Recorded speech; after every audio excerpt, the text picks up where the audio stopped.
اسی طرح آسمانوں کا اتنا بڑا نظام ہے. میرے بھائیو، کیا جب انسان اپنی عدل میں چلتا ہے تو بہت ساری جگہ غلطیاں کھا جاتا ہے، غلطیاں کر لیتا ہے.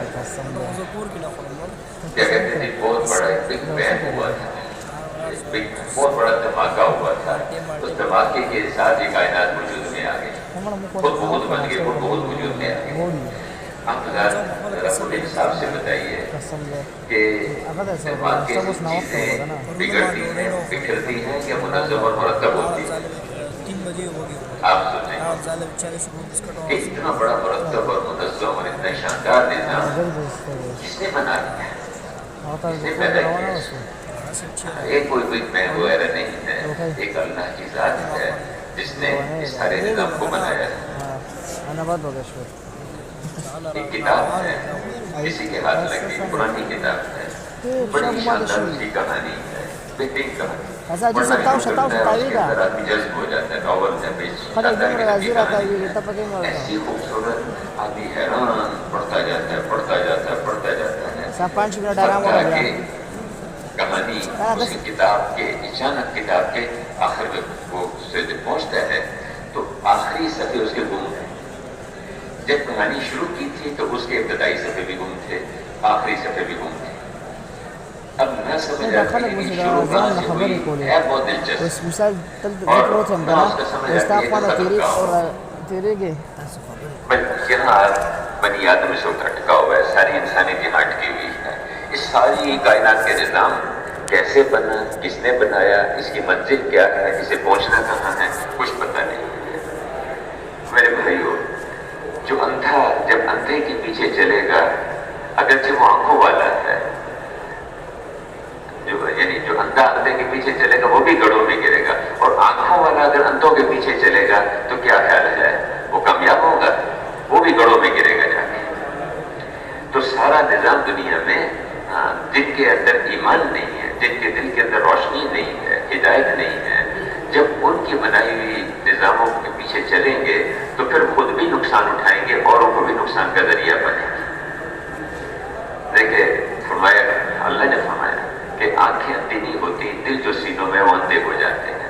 دلوں میں جب کفر کا اندھیرا ہوتا ہے، بے دینی کا اندھیرا ہوتا ہے، شرک کا اندھیرا ہوتا ہے، اس اندھے پن کے ساتھ جو بھی بات، جو بھی نظام سوچیں گے، جو بھی نقشہ لائیں گے، وہ اندھے پن سے بھرا ہوا ہوگا. تو اس میں پہلی بات ہے لا الہ الا اللہ. جو ہی یہ بات سامنے آتی ہے تو آدمی فوراً اطمینان دیتا ہے، ہاں بھائی یہاں سے ابتدا ہوئی ہے اس کی، وہ اللہ تھے، اللہ پاک ہمیشہ سے ہیں، ہمیشہ رہیں گے، اللہ پاک نے یہ سارا نظام بنایا، وہ مسئلہ حل ہو گیا. لا الہ الا اللہ، اللہ نے کیا، اللہ نے بنایا ہے، اپنی حکمتوں سے بنایا ہے. اور اس کے بعد انتہا کیا ہے اس کی وہ بھی بتا دی کہ ایک دن ایک سور پھونکا جائے گا، ایک فرشتہ اس کے منہ میں، وہ سور اس کے منہ میں ہے، جب اللہ حکم دیں گے وہ اس کو پھونکیں گے، اور پھر کرتے کرتے سارا دنیا کا نظام ٹوٹ پھوٹ جائے گا، ختم ہو جائے گا، سب ختم ہو جائے گا. ابتدا بھی بتا دی، انتہا بھی اس کی بتا دی. کہانی بڑی دلچسپ ہے. تو اب میرے بھائیو، اس کائنات کو جس ذات نے بنایا ہے، اچھا، اس کائنات کے بنانے کا کچھ مقصود ہے، اس کائنات کے بنانے کا مقصد ہے. کیونکہ اللہ نے کسی چیز کو بھی بغیر حکمت کے، بغیر مقصد کے نہیں پیدا فرمایا. انسان تھوڑا سا جو شعور رکھتا ہے، کیا خیال ہے، کوئی ممکن ہے کہ وہ کام بغیر مقصد کے کرے گا، ایسے وقت ضائع کر رہا ہوگا؟ یہ جو پھڑوں پہ بیٹھے ہوتے ہیں نوجوان بچے جو ہیں، بڑا بات کر ٹائم پاس کر رہے ہیں، وقت پاس کر رہے ہیں. بھائی یہ وقت پاس کرنے کی چیز نہیں ہے، وقت بنانے کی چیز ہے. وقت بڑا قیمتی سرمایہ جو اللہ نے دیا ہے انسان کو، بہت قیمتی سرمایہ. دیکھو، مال بھی نعمت ہے اللہ کی، لیکن مال ایسی نعمت ہے ایک دفعہ ضائع ہو جائے پھر دوبارہ واپس آ جاتی ہے، مقدر میں ہو تو. صحت بھی نعمت ہے، ایسی نعمت ہے جو چلی جائے پھر مقدر میں ہو تو واپس آ جاتی ہے. کسی کو کوئی عہدہ، وزارت، صدارت ملی تھی، وہ چلی گئی، مقدر میں پھر دوبارہ مل جاتی ہے. لیکن وقت ایسا سرمایہ ہے، زندگی ایسا سرمایہ ہے کہ جو ایک دفعہ ہاتھ سے چلا جائے دوبارہ کبھی واپس نہیں آتا. کہتے ہیں نا، واچ نگرانی کرو کدھر جا رہے ہو. تو یاد شیخ نے وہ لکھا نا، غافل تجھے دیکھتا ہے گھڑیال یہ مناتی، زندگی گردوں نے ایک اور عمر کی گھٹا دی ہے. ہر ٹک ٹک ٹک ٹک پہ ایک ایک منٹ کم ہوتا جا رہا ہے، ایک ایک منٹ کم ہوتا جا رہا ہے زندگی سے. اور یہ وقت کا سرمایہ بہت قیمتی سرمایہ ہے، بہت اونچا سرمایہ ہے. اس وقت یہ وقت ضائع کرنے کی چیز نہیں ہے، بنانے کی چیز ہے. دیکھیے جو قومیں وقت کو اس کی قدر کرتی ہیں اور جس مقصد کے لیے وہ چلتی ہیں، اللہ ان کو اس مقصد میں آگے بڑھاتے ہیں. اور جو قومیں اپنے وقت کو ضائع کر دیتی ہیں، یہ وقت دو دھاری تلوار ہے، دو دھاری تلوار ہے. یہ وقت نہیں ضائع کرتے بلکہ وقت ان کو ضائع کر دیتا ہے، ان کو ضائع کر دیتا ہے. تو خیر میں اس سے رد کے اللہ نے کوئی کام بھی، کوئی کیا خیال ہے، اللہ نے اس کائنات کے نظام کو ایسے بنا دیا، کوئی مقصد نہیں. اس کے دو مقصد بتائے گئے. ایک تو اس نظام میں اللہ نے انسانوں کی ضرورتیں چھپا دی ہیں، ضرورتیں رکھی ہیں انسان میں. ہوا انسان کی ضرورت کی چیز ہے، پانی انسان کی ضرورت کی چیز ہے، زمین میں طرح طرح کی اللہ نے نعمتیں چھپا رکھی ہیں. اس کو کہا گیا کہ بھئی اس پہ محنت کرو اور اپنی ضرورت کی چیزیں سے حاصل کر لو. یہ جو اس کائنات کے بنانے کا مقصد ہے، یہ چھوٹا مقصد ہے، ضرورت کے درجے کا ہے. دنیا میں انسان نے رہنا ہے، کھانا بھی ہے، پینا بھی ہے، لباس بھی پہننا ہے، اس نے سردی گرمی سے بھی بچنا ہے. یہ ساری اس کی ضرورتیں ہیں، اللہ نے اس نظام کے اندر ان کو رکھا ہوا ہے. اس پہ محنت کر کے، تحقیق کر کے، کوشش کر کے اس کو پورا کر لو. اس کو منع نہیں کیا گیا. یہ جتنے بھی آپ جو علوم پڑھتے ہیں نا جی اسکول کالج یونیورسٹیوں میں، اس سب کا خلاصہ یہی ہے کہ ضرورتوں کو کیسے اچھے طریقے سے پورا کیا جائے. ایک آدمی ٹیکسٹائل انجینئرنگ بیٹھ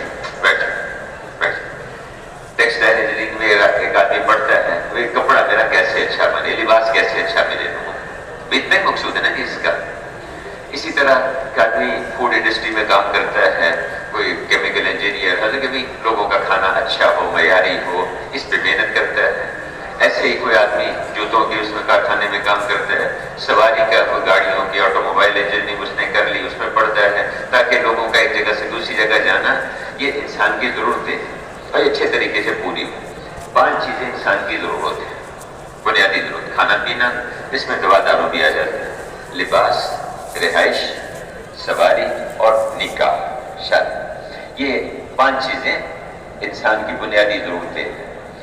تو ان پہ محنت کرنا، کوشش کرنا، ان کو صحیح طریقے سے ان کو سیکھنا اور لوگوں کو فائدہ پہنچانا، یہ غلط نہیں ہے. یہ آپ جو فنون سیکھتے ہیں یہ غلط نہیں ہے، ٹھیک ہے یہ. لیکن اس کے متعلق اللہ نے کچھ اصول بتا دیے ہیں، اللہ کے رسول نے اس کے طریقے بتا دیے اور ان کو سیکھنے ساتھ. ایک تو نیت آدمی ٹھیک رکھے، نیت ٹھیک رکھے کہ نیت مجھے اوروں کو فائدہ پہنچانے کی نیت سے آدمی ہے. جو کچھ اللہ نے مجھے دیا اس سے مجھے اوروں کو فائدہ پہنچانا ہے. دیکھیے فرمایا کہ یہ قرآن جو ہے یہ فائدہ دیتا ہے کن کو؟ جو متقی ہوتے ہیں، تقوی والے ہوتے ہیں. اور تقوی والے کون ہوتے ہیں؟ جن میں 3 باتیں ہوتی ہیں. ایک بات تو یہ ہے کہ ان کے اندر یہ یقین ہوتا ہے کہ بھی اس سارے نظام کو اللہ نے بنایا ہے، اللہ ہی پیدا کرنے والے، اللہ ہی اس کو چلانے والے، اللہ ہی نفع اور نقصان کے مالک ہیں، سب کچھ اللہ کے ہاتھ میں ہے. ایک تو یقین کرتے ہیں اور ہمیں اللہ کے پاس جانا ہے، مرنا ہے اور آخر میں ہر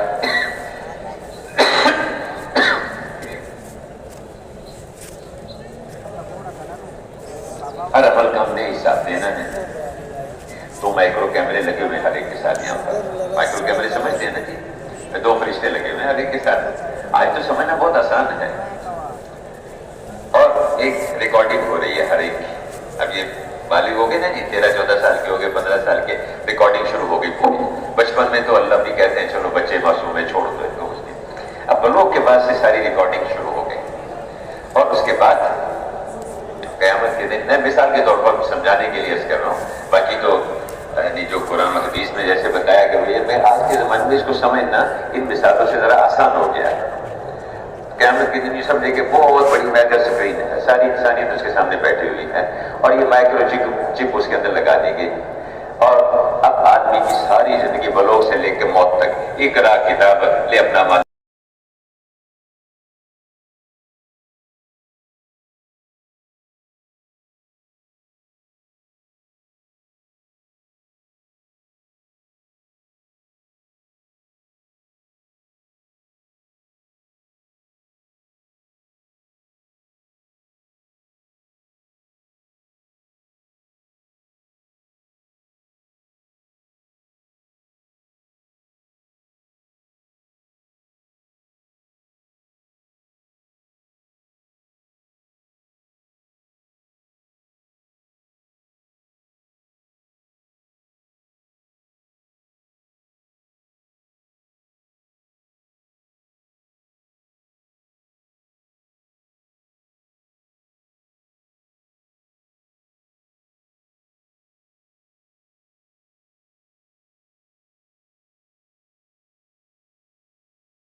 فرمایا کرتے ہیں کہ ایک دفعہ کی بدت آدمی کے آدھے حافظے کو ختم کر دیتی ہے، ایک دفعہ کی بدت۔ تو نظروں کی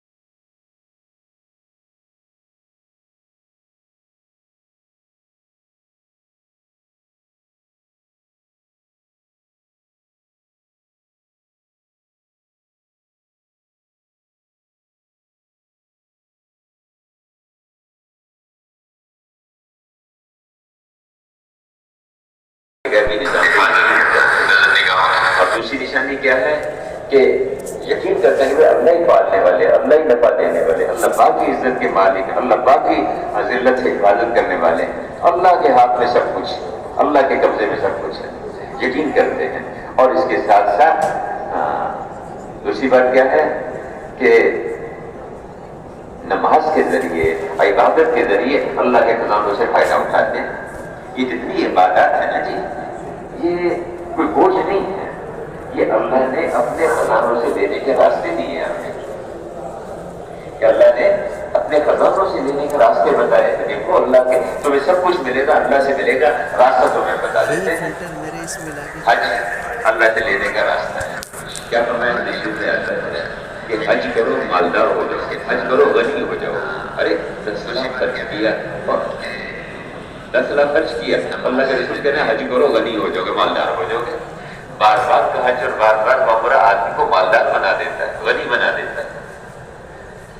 زکوٰۃ دیکھو کشتی یا تری میں کوئی مال ضائع نہیں ہوتا اگر اس کی زکوٰۃ دی گئی ہو، مال کی حفاظت ہوگی زکوٰۃ دینے پر، صدقہ دینے پر۔ ہے کہ صدقہ قسم کھا کے فرمایا کہ صدقہ دینے سے مال کم نہیں ہوتا ہے کہ خرچ کر خرچ کر، عرش والے سے کمی کا خوف نہ کر۔ رزق کا دروازہ 7 آسمانوں سے اوپر اللہ کے عرش کے ساتھ جڑا ہوا ہے، نہ دن میں بند ہوتا ہے نہ رات میں بند ہوتا ہے۔ ہر روز ہر آدمی پر اس دروازے سے صدقہ ہوتا ہے، اس کے خرچ کے بقدر، اس کے صدقے کے بقدر، اس کی نیت کے بقدر۔ ایسے بیر جو زیادہ خرچ کرتا ہے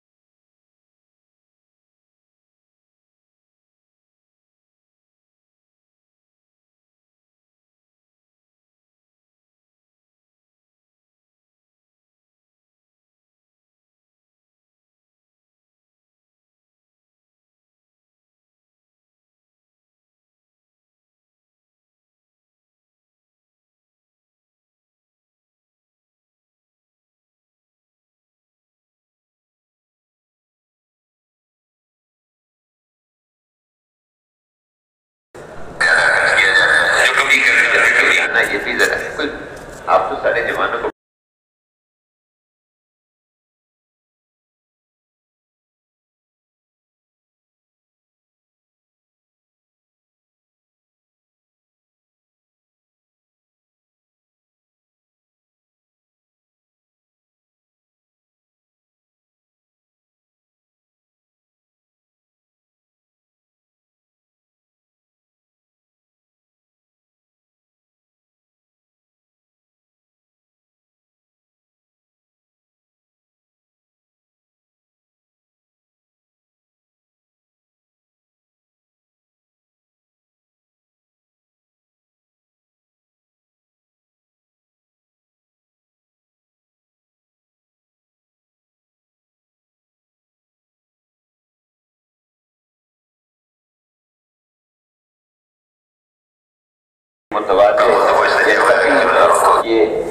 یہ جو ہے یہ ملنسار ہے، یہ رحیم ہے، یہ اللہ کے ہاں یہ ڈگریاں جو سخی آدمی ہوگا اللہ پاک اس کے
کیا ہے نماز کے ذریعے اور عبادات کے ذریعے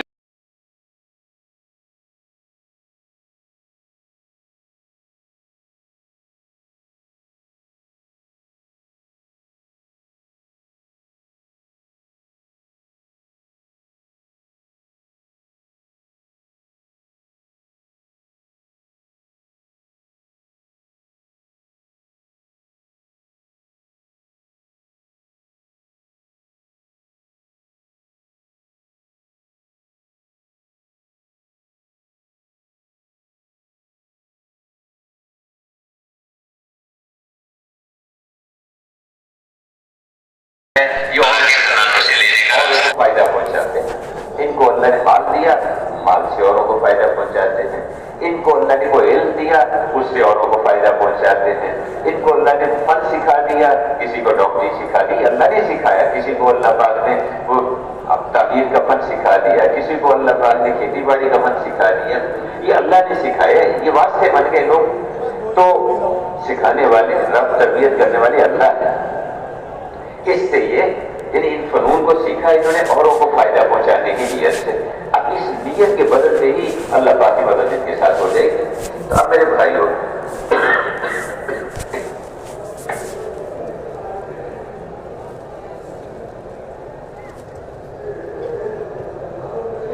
میں کہہ رہا تھا کہ اللہ نے یہ کائنات کو جو پیدا کیا دو مقصد ہیں.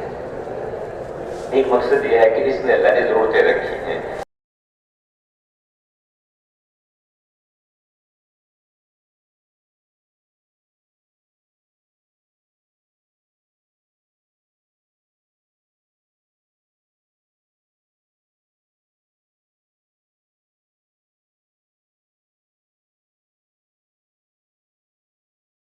کہ بھائی اللہ بتانے اس کا طریقہ کیا ہے.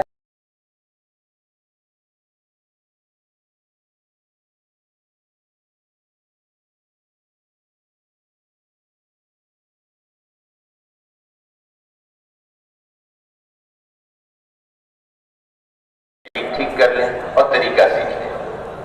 علم ٹھیک کر لیں. نیت، ایمان، نیت اور علم، یہ تین باتیں سیکھ لیں. اگر یہ تین چیزیں آ جاتی ہیں، یقین ٹھیک ہے کہ بھائی اللہ نہیں کرنا ہے. پالنے والے، عبادت کرنے والے، امن دینے والے اللہ، اللہ کے علاوہ کوئی اور ہے ہی نہیں. پالنے والے بھی اللہ ہے، کام بنانے والے بھی اللہ ہے. یقین صحیح ہو اور مجھے اللہ کے پاس جانا ہے. بھائی اللہ نے مجھ سے ہر چیز کا پوچھنا ہے، مجھے اس کی تیاری کرنی ہے.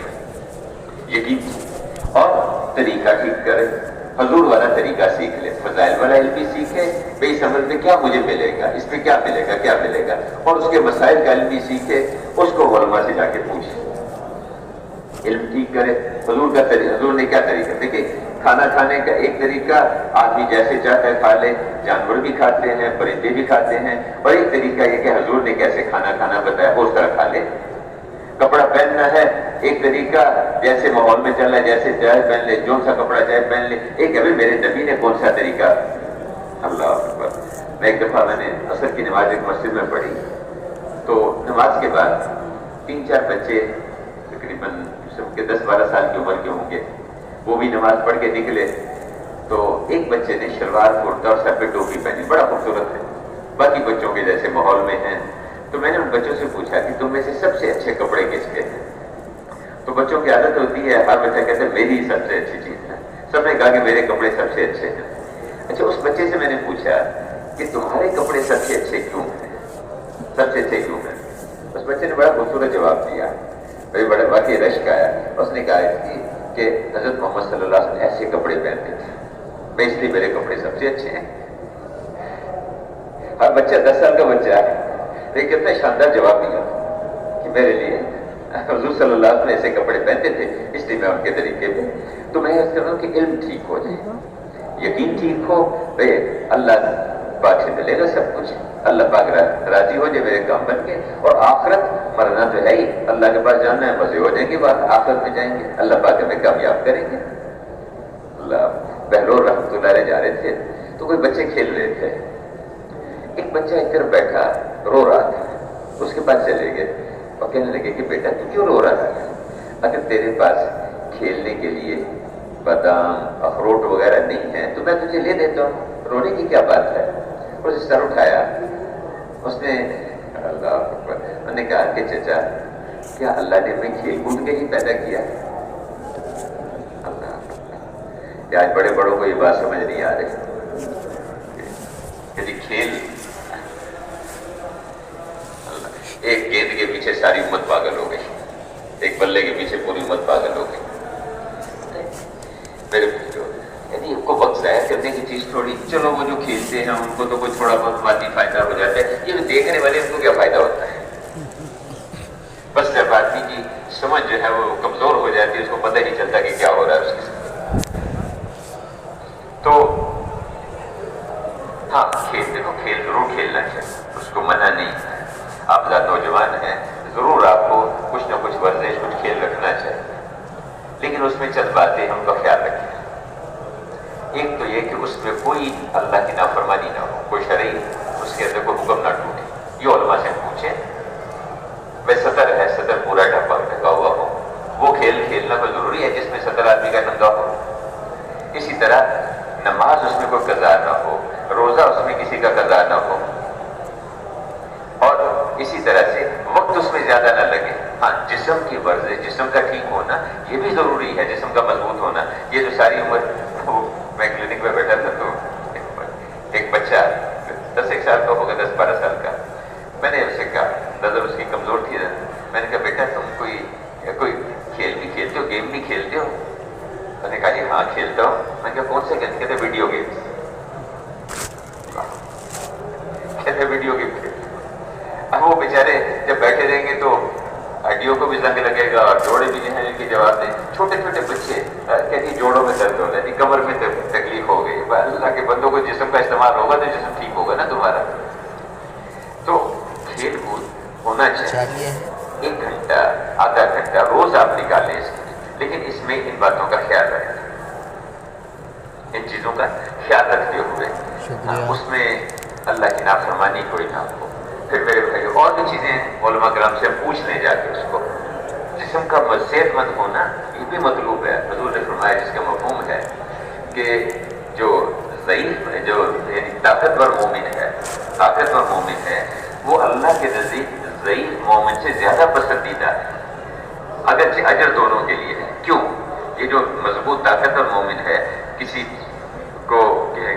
کی مدد کر دے گا، جمعہ پڑھنے کے لیے دور جانا پڑے دور چلا جائے، کسی کا سامان اٹھا کے ایک جگہ سے دوسری جگہ رکھ دے گا، کوئی کسی جگہ کو قبر کھودنی پڑتی ہے وہ کھود دے گا، کسی بوڑھے کو اس کا سامان اٹھا کے دوسری جگہ رکھنا ہے، سڑک پار کرانی وہ کرا دے گا، اور جو بیچارہ کمزور دیکھ وہ اپنے آپ کو نہیں اٹھا سکے گا، اوروں پر کیا کرے گا؟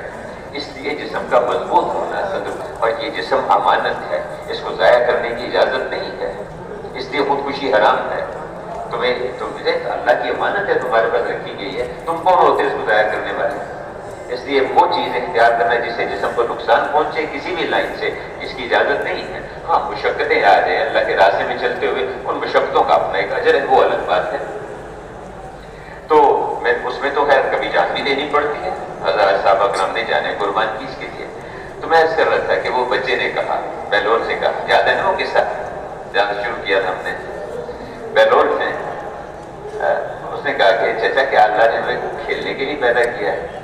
تو اس نے پوچھا کہ بیٹا اللہ نے کس لیے پیدا کیا ہے؟ اللہ نے ہمیں اس لیے پیدا کیا ہے کہ ہم آخرت کی تیاری کریں، ہم آخرت کی تیاری کریں.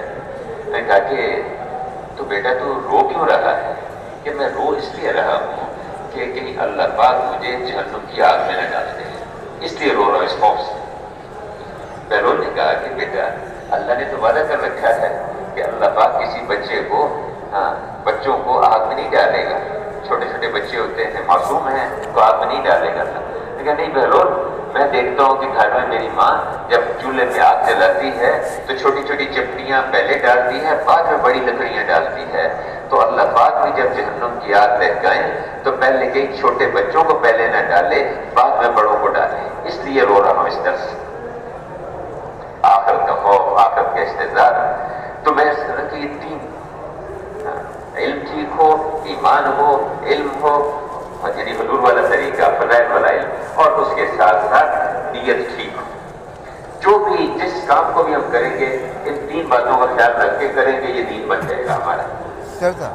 کالج میں جا رہے ہیں، صحیح نیت کے ساتھ جائیں اور یقین کے ساتھ جائیں کہ بس اللہ پاک کام بنانے والے، اللہ پاک نے والے، اور مجھے اللہ کے پاس جانا ہے اور مجھے ہر عمل کا اللہ کو جواب دینا ہے. استاد کے متعلق اللہ کے کیا احکامات ہیں میں اس کو پورا کروں گا. استاد سے ادب سے پیش آنا، اس کے ساتھ محبت سے پیش آنا. میرے کہ جس سے کو تم ایک لفظ بھی سیکھو، وہ علی کرم اللہ وجہ کا فرمان کہ جس نے مجھے ایک لفظ بھی سکھایا میں اس کا غلام ہوں، وہ میرا آقا، چاہے مجھے بیچتے چاہے اپنے پاس رکھے. یہ جن سے ہم فنون سیکھتے ہیں ان کے ساتھ ادب سے پیش آنا، یہ بھی اس کا حصہ ہے. بادب بانصیب، بادب بانصیب. دیکھا کہ جو طلبہ اپنے استادوں کا ادب کرتے ہیں، اگرچہ وہ ذہنی طور پر کمزور ہوتے ہیں، استعداد میں کمزور ہوتے ہیں، وہ آگے نکل جاتے ہیں. اور جو طلبہ اپنے استاد کی بے ادبی کرتے ہیں اکثر محروم ہو جاتے ہیں، اکثر وہ نقصان اٹھاتے ہیں. تو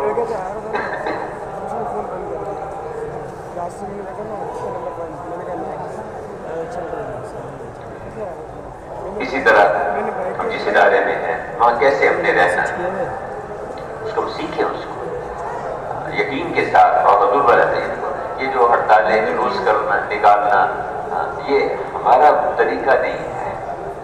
دیکھیں ہمارا کسی مخلوق سے کوئی مطالبہ نہیں، ان بیچاروں کے ہاتھ میں کچھ ہے ہی نہیں. جو بھی مسئلہ وہ تو اللہ پاک کی طرف سے فیصلہ ہوگا. ہم ہڑتال کریں، توڑ پھوڑ کریں، جلوس نکالیں، کیوں کہ یہ ہمارے مطالبے پورے کیے ہیں. اسلام مطالبوں کا دین نہیں، اسلام ذمہ داریوں کی ادائیگی کا دین ہے. اسلام اس میں حقوق کے مطالبے نہیں ہیں، اس میں حقوق کی ادائیگی ہے. جہاں مطالبے ہوں گے وہاں لڑائیاں ہوں گی، جھگڑے ہوں گے. استاد اپنی یونین بنا کے مطالبے کریں گے کہ طلبہ ہمارے یہ مطالبے پورے کریں. طلبہ اپنی یونینیں بنا کے مطالبے کریں گے کہ جی استاد ہمارے، حکومت ہمارے. اور جب یہ ہوں گے تو وہاں جھگڑے ہوں گے، لڑائیاں ہوں گی، مار کٹائی ہوگی. اور جہاں ذمہ داریوں کی ادائیگی ہوگی، ہر آدمی استاد یہ سمجھے کہ میرے ذمہ یہ ذمہ داری ہے، مجھے اس کو پورا کرنا ہے.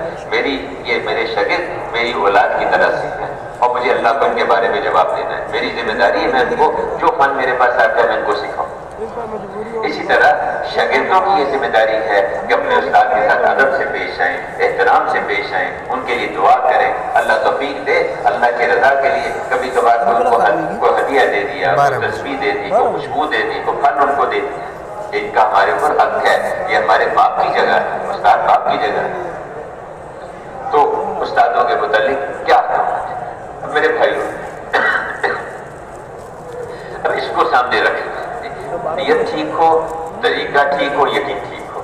جس کام میں یہ تین باتیں آ جائیں وہ دین بن جائے گا، وہ دین بن جائے گا. طریقہ آپ میں کہاں سے ملے گا؟ اس کے لیے مولما سے پوچھیں. اپنی مسجد کے امام صاحب عالم ہیں، خطیب ہیں، ان کے پاس چلے جائیں کہ جی میں اسکول میں پڑھتا ہوں، کالج میں پڑھتا ہوں، یونیورسٹی میں پڑھتا ہوں، آپ بتائیے میرے لیے کیا طریقہ ہے کیونکہ میرا یہ پڑھنا دین بن جائے. اتنی سی بات ہے، مجھ سے جا کے پوچھ لیں. کیا الرحمن فاسأل بہ خبیرا، رحمان کے بارے میں، اس کے ضابطوں کے بارے میں جاننے والوں سے پوچھو، ہر ایک سے نہیں. جیسے ٹھیک ہے سر میں درد ہوا، پیٹ میں بیماری ہو گئی، چھوٹی موٹی کو ہو تو چلو کسی سے پوچھ لی. ورنہ آدمی سمجھدار معالج تلاش کرتا ہے، سمجھدار ڈاکٹر حکیم تلاش کرتا ہے، ہر ایک سے نسخہ نہیں پوچھتا. مکان بنانا ہے تو کیا خیال ہے؟ حجام کے پاس جائے گا، دھوبی کے پاس جائے گا، ہاں کپڑے دھلانے ہیں تو پھر دھوبی کے پاس جائے گا، بال بنوانے ہیں تو حجام کے پاس جائے گا. تو جو جس لائن کے ہے، اس لیے اہل علم کے پاس جانا، ان سے جا کے پوچھنا. اب یہ جو پوچھنے کے لیے چلیں گے، اللہ اکبر، اس آدمی کے لیے یعنی فرشتے اس کے اعزاز میں پر بچھانا شروع کر دیں گے. یہ اللہ کے احکامات پوچھنے کے لیے جا رہا ہے، یہ اللہ کے رسول کے طریقے پوچھنے کے لیے جا رہا ہے. اللہ کے فرشتے اس کے اعزاز میں پر بچھا رہے ہیں. چیونٹیاں اس کے لیے دعائیں مانگ رہی ہیں اپنے بلوں میں، مچھلیاں اس کے لیے دعائیں مانگ رہی ہیں اپنے سمندروں کے اندر، دریاؤں کے اندر، پرندے اس کے لیے. ابھی ایسا خوش قسمت تو پوچھ کے چلے ان سے. یہ تین باتیں پیدا کرتی ہیں، یہ عمل ہمارا دین بنے گا. تو پھر وہ اصل اس کائنات کو اللہ نے کس لیے پیدا کیا؟ دو باتیں. ایک تو اللہ نے اس میں اپنی ضرورت ہے، اور دوسرا مقصد کیا ہے اس جو، اور وہ بڑا مقصد ہے، یہ چھوٹا مقصد ہے، عارضی ہے، موت تک کا ہے بس. بڑا مقصد کیا ہے؟ اس سارے نظام کو دیکھو، اور اس کو دیکھنے کے بعد اس کے بنانے والے کو، اس کے چلانے والے کو پہچانو.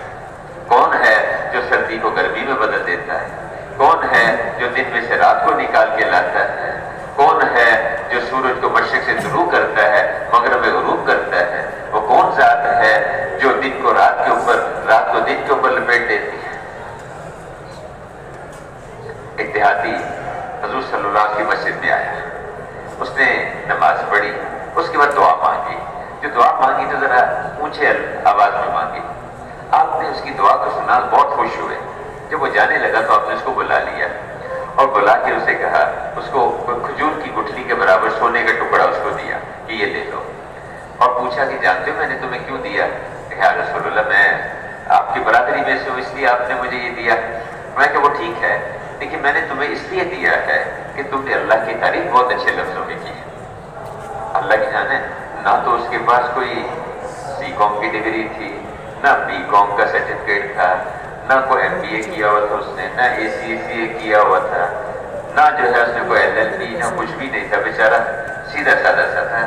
لیکن اللہ کے رسول کیا کہتے ہیں کہ تو نے اللہ اکبر، یہ ہے یہ بات. جو اللہ کو پہچانتا ہے، آج ہم نے علم پتہ نہیں کن کن چیزوں کو سمجھ لیا. ہم نے علم لوہا، لکڑی، پیتل، تانبا، اس کو سمجھو، اس سے نہیں. اللہ کو پہچاننا یہ علم ہے، اللہ کے احکامات کو جاننا یہ علم ہے، اللہ پاک کے رسول کو پہچاننا، ان کا کیا مقام ہے. کیا وہ ایک بزرگ فرماتے ہیں نا، بعد از خدا تو ہی قصہ مختصر ہے. بعد از خدا تو ہی قصہ، اللہ کے بعد سب سے اونچا مقام محمد رسول اللہ ہے. ان کو پہچاننا، پھر اللہ کے احکامات کو معلوم کرنا، اللہ کے رسول کی سنتوں کو، اللہ کے رسول کے طریقوں کو معلوم کرنا. حضور کی ایک ایک سنت ساتوں زمین ساتوں آسمان سے زیادہ قیمتی ہے. آپ کا پیشاب کرنے کا طریقہ اس ساری کائنات سے زیادہ قیمتی ہے. آپ کا کھانا کھانے کا طریقہ، آپ کا بیت الخلاء میں جانے کا، نکلنے کا طریقہ، آپ کا کھڑے ہونے کا، بیٹھنے کا، مجلس میں ہر طریقہ، ہر سنت آپ کی اس کائنات سے زیادہ قیمتی ہے. حضور صلی اللہ علیہ وسلم کے طریقوں کو معلوم کرنا. فرمایا اتبعوا ھذا النبی الامی، ان نبی امی کے پیچھے چلو، ان کی اتباع کرو، ان کے پیچھے چلو. تو حضور صلی اللہ علیہ وسلم کا ہر طریقہ اس ساری کائنات سے زیادہ قیمتی، اس ساری کائنات سے زیادہ اونچا ہے. ہر چیز میں حضور کے طریقوں کو دیکھنا، حضور صلی اللہ علیہ وسلم کی محبت کے ساتھ آپ کے طریقوں کی اتباع کرنا، آپ کے طریقوں پر چلنا. تو میرے دوستوں اور بزرگوں اور بھائیوں، ہر عمل میں ہم دیکھیں گے کہ اس میں حضور نے کیا طریقہ بتایا. جوتا پہننا ہے، اس کا طریقہ موجود ہے. کل میں نے جمعے کے بعد میں عرض کیا تھا، واقعہ بھی سنایا تھا پورا. تو جوتا پہننے کا طریقہ بتا دیا اللہ کے رسول نے، اور یعنی سر میں کنگھی کرنے کا طریقہ بتا دیا، تیل لگانے کا طریقہ بتا دیا. حضور کی ہر سنت. ہمارے ایک استاد تھے، میڈیسن کے پروفیسر تھے.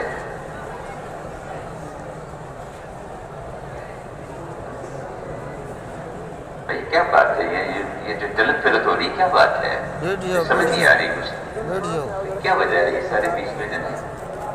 اگر آگے پیچھے ہوگے نا، جب کے بیٹھیں گے تو یہ ہمارے مسجد اچھا نہیں لگتا بیچ میں سے اٹھ کے ایسے جانا. 35 نمبر پہلے والے گھنٹے لے کے کھڑے کس کے بیچ میں کھڑے ہیں بھائی؟ ادھر کو جو آپ لوگ اگر پیرا دینا ہے 34 نمبر پہ یا بیٹھ کے بعد 35 ابو والا مستقل یہاں چلت پھرت چل رہی ہے یہاں پر. تو میں اس کرتا کہ ہمارے ایک استاد تھے جو میڈیسن کے پروفیسر تھے. تو ایک دفعہ وہاں امریکہ تشریف لے گئے, کانفرنس تھی ایک میڈیسن کی. تو اس میں ایک ڈنر تھا, کھانا تھا رات کا, اس پہ سب کو جمع کیا گیا.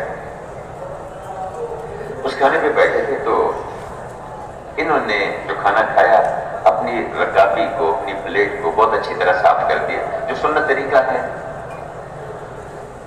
تو ان کے پاس جو ایک ساتھ دوسرا ایک پروفیسر بیٹھا تھا, وہ غیر مسلم تھا. اس نے دیکھا تو اس نے تھوڑا اعتراض کیا. اس نے کہا جی آپ نے کیسے عجیب طریقے سے کھانا کھایا ہے. انہوں نے کہا کہ نہیں, یہ تو سب سے اچھا طریقہ کھانا کھانے کا. جو دائی ہوگا نا وہ اپنی چیز سے دوسروں کی چیزوں سے محروم نہیں ہوگا, متاثر نہیں ہوگا. جو دائی ہوگا, جس کو اللہ اور اللہ کے رسول کی محبت ہوگی اور اس کی عظمت ہوگی, وہ سامنے رکھے گا کہ یہ بات ہے, متاثر نہیں ہونا چاہیے زیادہ اس سے. انہوں نے کہا کہ نہیں, یہ سب سے اچھا طریقہ کھانا کھانے کا. انہوں نے پوچھا کہ کیسے یہ سب سے اچھا ہے. میں نے کہا کہ دیکھو بات یہ ہے کہ میں نے کھانا کھایا, میں نے پلیٹ صاف کر دی, تم 25 آدمی یہاں بیٹھے ہو, سب نے کھانا کھایا, سب نے تھوڑا تھوڑا کھانا اپنے برتنوں میں چھوڑ دیا. ایک نقصان تو یہ ہوا کہ جن لوگوں نے ہل چلائے, بیج ڈالے, پانی لگائے, دن رات ایک کر کے انہوں نے سبزیاں پھل وغیرہ اگائے, جانور انہوں نے پالے, اور تم نے ان سب کی محنت کو کچرے میں ڈال دیا. دوسرا نقصان تم نے کیا کیا کہ جنہوں نے وہاں سے خریدا, کاٹا, پکایا, تیار کیا, سجایا, تمہارے سامنے لا کے رکھا, تم نے ان کی محنت کو بھی اٹھا کے کچرے میں ڈال دیا.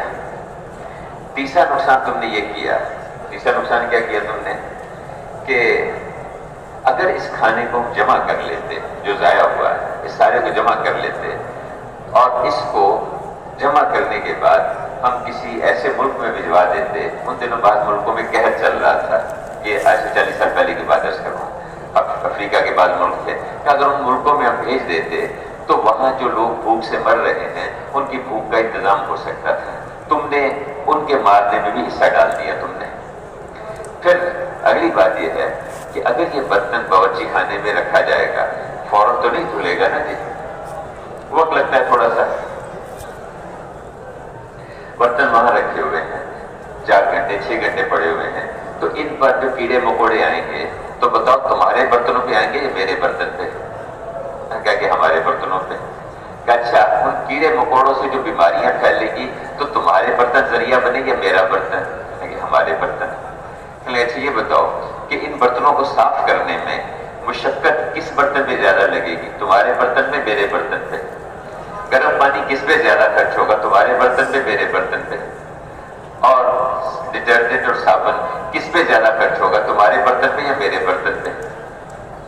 اور بھی کچھ باتیں کہہ کے پھر آخر میں کہا اب تم فیصلہ کرو کہ کون سا طریقہ اچھا ہے کھانا کھانے کا. تو اس نے کہا, اس کی گردن جو سنتے سنتے میز تک پہنچ گئی. اس نے کہا نہیں, یہ طریقہ سب سے اچھا ہے کھانے کا, اور یہ ایک سنت ہے اللہ کے رسول کی. ایک سنت, ہم کہتے ہیں سنت ہے, سنت ہی تو ہے. ارے اللہ کے بندو, سنت کی کیا قیمت ہے تمہیں کیا پتا, تمہیں کیا پتا. ایک ایک سنت اللہ کے رسول کی, ایک ایک سنت اتنی اونچی ہے, اتنی قیمتی ہے. آپ کا راستہ چلنے کا طریقہ اس سے بڑھیا طریقہ کسی کے پاس. آپ کا بات کرنے کا طریقہ. ایک جماعت آئی, آگے بیٹھ کے حضور کے سامنے, اس میں ایک نوجوان تھا, بات کرنے لگا. اب میں اس کو چپ ہو جا, خاموش ہو جا, اپنے بڑے کو بات کرنے دیں. ادب بتایا اس کو کہ دیکھو بات کرنے کا یہ طریقہ ہے, جب بڑے بھی بیٹھے ہوں تو پھر بڑوں کو موقع دیں, وہ بات کریں, ان کو آگے رکھو. برکت تمہارے بڑوں کے ساتھ ہے, برکت تمہارے بڑوں کے ساتھ ہے, بڑوں کو آگے رکھو. تو میرے بھائیو, حضور صلی اللہ علیہ وسلم کی ہر سنت, آپ کا ہر طریقہ, آپ نے فرمایا جس کا حکم ہے کہ جو آدمی بغیر منڈیر کی چھت پہ سو جائے, رات کو بغیر منڈیر کی چھت پہ سو جائے اور اس کو کوئی نقصان پہنچ جائے تو بھائی ہم اس کے ذمہ دار نہیں ہیں. یہ آپ نے فرمایا. میں نے ایک جگہ یہ آپ کی یہ بات نقل کی تو ایک صاحب بیٹھے ہوئے تھے, مجھے کہنے لگے ڈاکٹر صاحب میرے والد کا اسی وجہ سے انتقال ہوا تھا۔ انہوں نے اپنا واقعہ سنایا کہ ہمارا گاؤں میں جو گھر تھا اس کی منڈیر نہیں تھی چھت پر، والد صاحب گرمیوں میں چھت کے اوپر سو گئے جا کے، رات کو کہیں آنکھ کھلی، انہیں پتہ نہیں چلا کہ سیڑھی کا راستہ کون سا ہے، وہاں سے وہ گرے نیچے، سر کے بل گرے، سر پہ چوٹ لگی، اسی میں ان کا انتقال ہو گیا۔ اللہ کے رسول نے ایک بات فرما دی کہ دیکھو بغیر منڈیر کی چھت کے سوئے تو ہم اس کے ذمہ دار نہیں، رات کو کھانا کھانے کے بعد اگر کوئی آدمی ہاتھ دھو کے نہ سوئے تو اس کو کوئی نقصان پہنچ جائے تو ہم اس کے ذمہ دار نہیں، کوئی کیڑا کاٹ لے گا کوئی سے، تو ایک ایک چیز اس کے بارے میں اللہ کے حبیب نے ہمیں طریقے بتا دیے۔ ہر سنت اللہ کے رسول کی ہمیں جان سے زیادہ محبوب ہے۔ میرے نبی کا طریقہ، وہ ایک جگہ ایک جماعت اللہ کے راستے میں گئی ہوئی تھی، تو اب وہ ان کے ہاتھ سے جو ہے نا وہ ان کو پھل تھا تو وہ کھاتے ہوئے نیچے گر گیا تو اٹھا کے اس کو کھانے لگے، اس کو صاف کر کے، سنت ہے حضور نے فرمایا کہ جو آدمی کو کھانے کی چیز نیچے گر جائے اس کو صاف کر کے اگر اس کو کھا لے تو اللہ پاک اس پہ جنت واجب کر دیتے ہیں، اللہ جنت واجب کر دیتے ہیں اس پہ۔ ایک عبداللہ بن عمر سے جا رہے تھے یا عبداللہ بن عباس رضی اللہ عنہ، تو راستے میں کوئی روٹی کا ٹکڑا گرا ہوا دیکھا، انہوں نے اپنے غلام سے کہا کہ بھائی یہ اٹھا لو اور یہ بات مجھے دے دینا۔ آگے گئے، جب پہنچے منزل پہ تو اسے کہا کہ وہ روٹی کا ٹکڑا میں نے دیا تھا وہ لے آؤ، انہوں نے کہا جی وہ میں نے تو صاف کر کے اس کو کھا لیا۔ اچھا جا تجھے تو آزاد ہے آج سے۔ پوچھا کیوں؟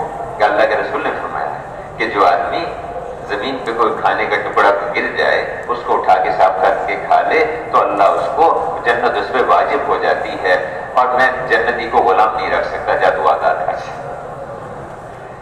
تو انہوں نے جب وہ نیچے گرا وہ پھل جو بھی کھا رہے تھے کچھ، انہوں نے اٹھا کے صاف کر کے کھانے لگے تو ان کے ساتھیوں نے ذرا ایسے انداز سے دیکھا کہ بھائی یہ کیا کر رہے ہو، یہاں کے لوگ ذرا ان چیزوں کو اچھا نہیں سمجھتے ہیں، تو ایک جملہ بول رہا ہے، اللہ اکبر، یہ ہے جملہ سنت حبیب لہٰذا الامہ، ان احمقوں کی وجہ سے، ان بے وقوفوں کی وجہ سے میں اللہ کے رسول کی سنت کو چھوڑ دوں، یہ نہیں ہوگا۔ ان احمقوں کی وجہ سے میں حضور کی سنت چھوڑ دوں، اللہ میرے بھائیو، اللہ نے ہمیں بڑے خوبصورت طریقے دیے ہیں۔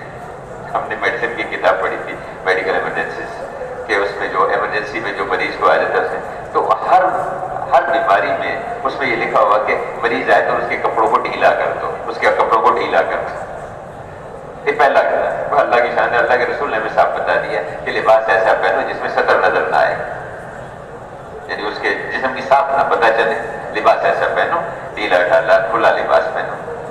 ہمارے ایک بزرگ تھے مولانا محمد احمد صاحب رحمۃ اللہ علیہ، وہاں بہاولپور میں تھے، تو ایک عرب وہاں کام کر رہا تھا، اس نے مولانا سے وقت لیا کہ جی مجھے کچھ چیزیں پوچھنی ہے آپ سے، آ گیا وہاں پر، آیا تو وہ جو آج کل جیسا لباس ہے اس نے پہنا ہوا تھا، تو مولانا نے دیکھتے ہی اسے کہا یہ کیا تم نے شکل بنا رکھی ہے، تم نے کیا لباس پہن رکھا ہے؟ خیر چپ رہا۔ عربوں میں خوبی ہے کہ بڑے کا ادب کرتے ہیں، یعنی ترکی بترکی جواب نہیں دیتے، آگے خاموش ہو گیا، بڑی خوبی ہے ان کی، بیٹھ گیا، جو باتیں پوچھنی تھی پوچھی، آخر میں اس نے کہا کہ شیخ آپ نے مجھے آتے ہی ڈانٹا تھا، کیا بات ہے، اس میں کیا حرج ہے، لباس میں کیا رکھا ہے، لباس آدمی کوئی سا بھی پہن لے۔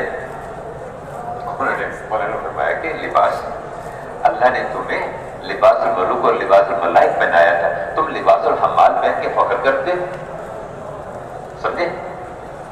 لباس الملوک بادشاہوں کا لباس اور لباس الملائک فرشتوں کا لباس، اللہ نے تمہیں بادشاہوں والا اور فرشتوں والا لباس بنایا تھا، اور تم حمال کہتے ہیں مزدور ہوتے ہیں نا کہ بھئی وہ اینٹیں اٹھانی ہے، کوئی مشین پہ کام کرنا ہے، کوئی انہوں نے کسی وغیرہ چلانی، کوئی کپڑا بیچ میں پھنس نہ جائے، اس لیے ان کی ضرورت ہوتی ہے کہ وہ اس قسم کا لباس پہنے۔